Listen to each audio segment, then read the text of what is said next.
Welcome back guys, this is Casual from Casual GG and we're back today with another video of an Arcanist build. Today we're gonna look at a STAM Arcanist build, and in terms of walkthrough we're gonna have it going through the Nightmare Bastion Nymics. Oh boy, this Bastion Nymics is a nasty one. I think among the three Bastion Nymics, the Nightmare Bastion Nymics is the toughest, and the first boss is actually tougher than the last boss. After we're done with Bastion Nymics, we'll visit City of Ash 2 and have a look at the fight with Valkyn Skoria on Veteran Hard Mode. So let's look at the attributes.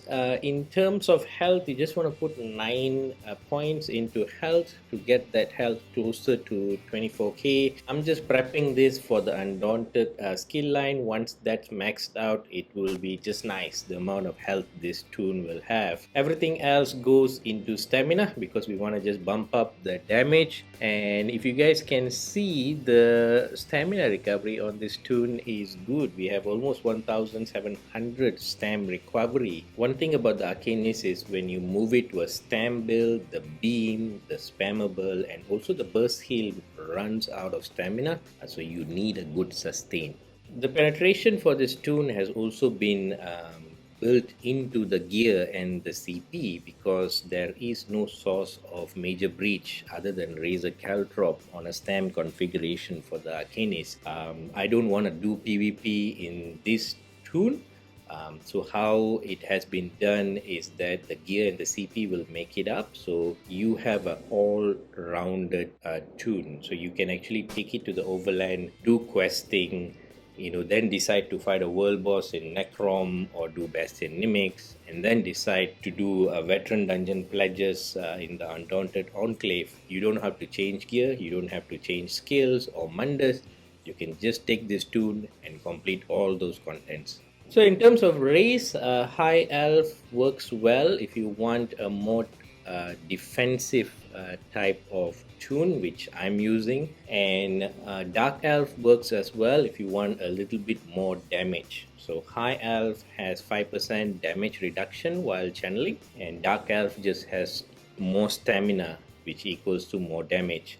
In terms of Mundus, go with the Thief because we have enough penetration built into the toon, even as a solo casual play. Now let's look at the gears. The gears are going to be the usual suspects. So we're going to use Pillars of Nirn from Falkreath Hole. Just run it on normal. You guys can farm it. We have Slime Craw to increase our crit chance, just one piece. And then the default set for Arcanist currently, the Deadly Strike set. In terms of Mythic, we're going to use good old Oaken Soul.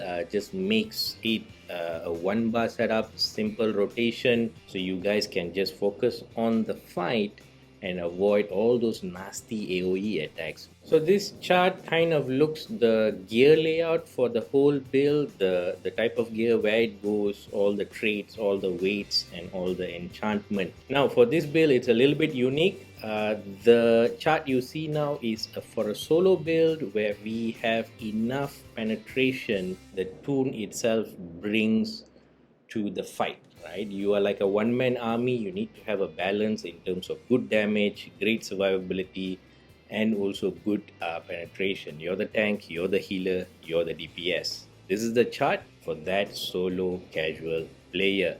I will have an offline link for this in the description as well, so you guys can see the details.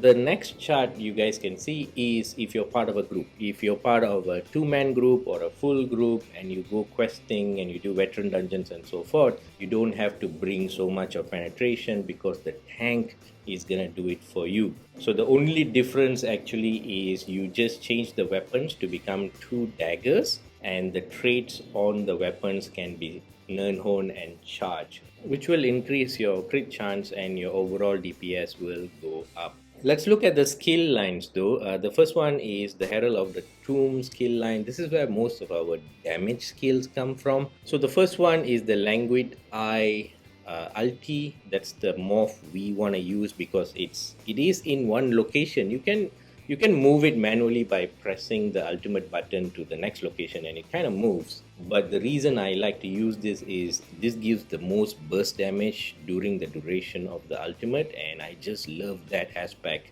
in my ulti to just beat down things when it's active. In terms of the Fate Cover Beam, I like going with the pragmatic Fate Cover because it gives a huge damage shield, a damage shield almost as big as the hardened ward from the sword.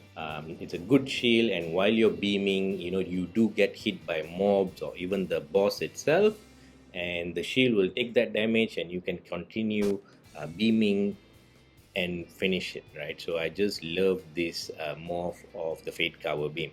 The spammable for this build is the Cephaliac Flail, and that's the morph which I like. It runs out of stamina, it does physical damage, so on and off as you're using the spammable, you're gonna proc minor breach on your target as well. Good for a casual solo player because you're gonna get more penetration. Another great thing about this skill is it also generates Crux for you, right? And every time you generate Crux, consume Crux, you're going to trigger a lot of passive which are powerful in the Arcanist skill line. And to top it off again, this skill, when you hit it, it's going to heal you back as well. So there's so many things going on with this skill. One of my favorite, use it in most of your Arcanist builds. The next skill we have is the Inspired Scholarship. Now this skill, I've rarely seen Arcanist build where this skill is not on the bar because it's just amazing, right? So keep it active always. What it does is every 3 seconds it's gonna do damage to your target when you use a class skill, and this damage is on top of the damage the class skill does. But the most important function of this skill is that when you complete your Fate Cover Beam, which consumes all your Crux, and this skill is active, it's actually gonna give you 1 Crux free, which means you're gonna go back to be using your Fate Cover Beam more often, which means your damage is gonna go up. So in terms of passive, take all the passive, they are all great. The next skill line we're gonna look at is Soldier of Apocrypha, and what you guys wanna get is Rune Guard of Freedom. This skill is great because once you activate it, you get minor protection, which is redundant because Open Soul gives you that, but it also gives you minor resolve. This stacks on major resolve, which Open Soul gives, so you have more armor to mitigate damage more. But the great thing about this skill is it keeps an eye on your health, and if your health is below 50%, it's gonna burst heal you and also give you another 3000 armor and also some CC immunity. So overall, an amazing skill to have it running always. And in terms of passive, take all the passive in the Soldier of Apocrypha line because it gives you more armor, it gives you more sustainability. Overall, good passive for a Stamina Arcanist build. The next skill line we have is Curative Rune Form, and what you want to get is Evolving Rune Man. This is one of the best burst heal the Arcanist class has, and this can heal you or your companion, right? So it's good to have in a pinch. This is a skill I'll save for emergency, and immediately if you do a mistake or you get hit with the high damaging attack, use it, heal up, and back to the battle. In terms of passive, just get all the passive. They are amazing for this build. Next we have the dual wheel skill line. All we need is only passive, so you don't need Slaughter and Control Fury because they won't work if you don't have an active dual wheel skill. Everything else, get the passive. In terms of armor, we are using light and medium armor in this build, so get all the passive in the armor skill line for both. They're gonna give you penetration, additional crit chance, and definitely boost up your damage a lot. The next skill line we have is the Undaunted skill line. Do your daily dungeon run through and max this out because you're gonna get 4% more on all 3 resources, and mainly your health is gonna be very close to 24,000 with this build. 24,000 is my comfort level for as a casual player because any tough content, if I make a mistake, if I get hit, I can still walk away to the side, heal up, and continue doing that battle. At the end, as a casual player, what I want to do is the ability to finish tough fights complete the content and be happy that I have done this. The next skill line we have is the assault skill line, and all you need is continuous attack, so your mounts are 30% faster and you're just breezing through your journey in the huge map. This is easy to get. Just go to Cyrodiil with your new Arcanist toon. There's a quick tutorial there. Do that for 5 to 10 minutes and you will have this unlocked. Go grab it, guys. In terms of race, again, just grab all the passive because it's just gonna work amazing. My toon is High Elf, and one of the best passive the High Elf has is that whenever you are casting a skill with time or channeling, it's gonna reduce the damage you take by 5%. That's just amazing for survivability and I love it. And for the next skill lines, this is a must in all toons. The first is alchemy, get medicinal use because all your potion buffs are gonna last longer. And then in provisioning, get gourmand and connoisseur. It's just gonna make your food and the drinks you consume last longer. So talking about potions, if you're doing hard content or world bosses or Bastion Nymics, grab the Tri Potion Health. That's gonna give you the best recovery and also good buffs when you drink it. So in terms of food, Artaeum takeaway broth is the food which is good for this build because it gives you health recovery, stamina and stamina recovery. I know this is a little bit expensive, worthwhile for you guys to keep an eye on Terminal Trade Center and grab it on a bargain. But if you guys doing hard content like Veteran Dungeon Boss, Bastion Nymics, or taking on a world boss yourself, please use this food. It's just gonna give you better survivability and good sustain. If you guys are just questing in Overland and not doing hard content, lava food is a good food to have and it's cheap on the guild traders as well. But don't use this for tough content because your life is gonna be dangerously low. So in terms of your skill bar, this is how it will look like.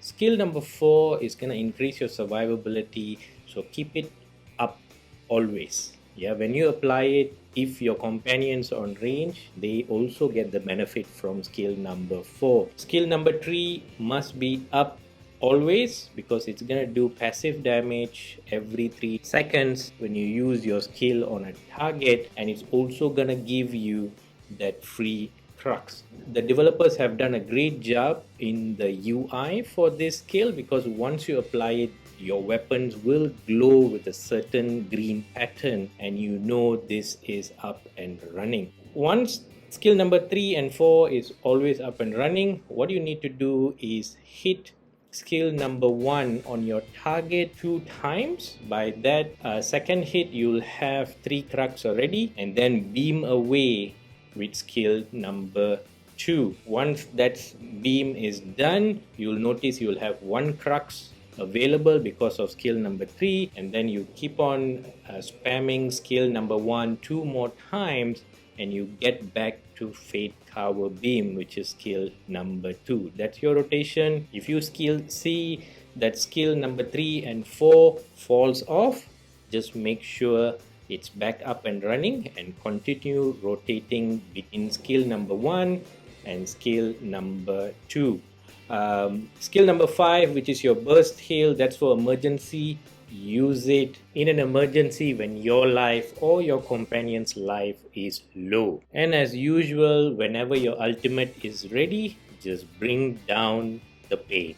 Let's move on to CP. This is actually all the active green CPs you guys want to have, and they are pretty standard for any PvE content. These are the active blue CPs you guys want to put in place. Wrathful Strikes and Fighting Finesse is pretty common for DPS toons in PvE. Thermatorch and Biting Aura just works hand in hand to increase the damage from the Fate Tower Beam and also our ultimate. So this combination of blue CP gonna increase your damage.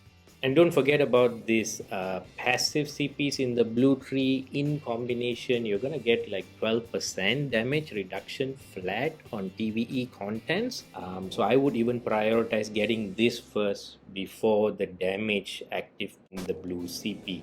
Survivability is key for you to finish content. So in terms of raid CP, we have the standard suspects of Boundless Vitality, Fortified, and Rejuvenation. You need all these 3 CPs. Relentlessness works well to add more survivability. You guys can see even in the fight with Valkyn Skoria, quite often the boss actually stuns you, and Relentlessness will kick in immediately and give you major protection that reduces your damage taken to another 10% less.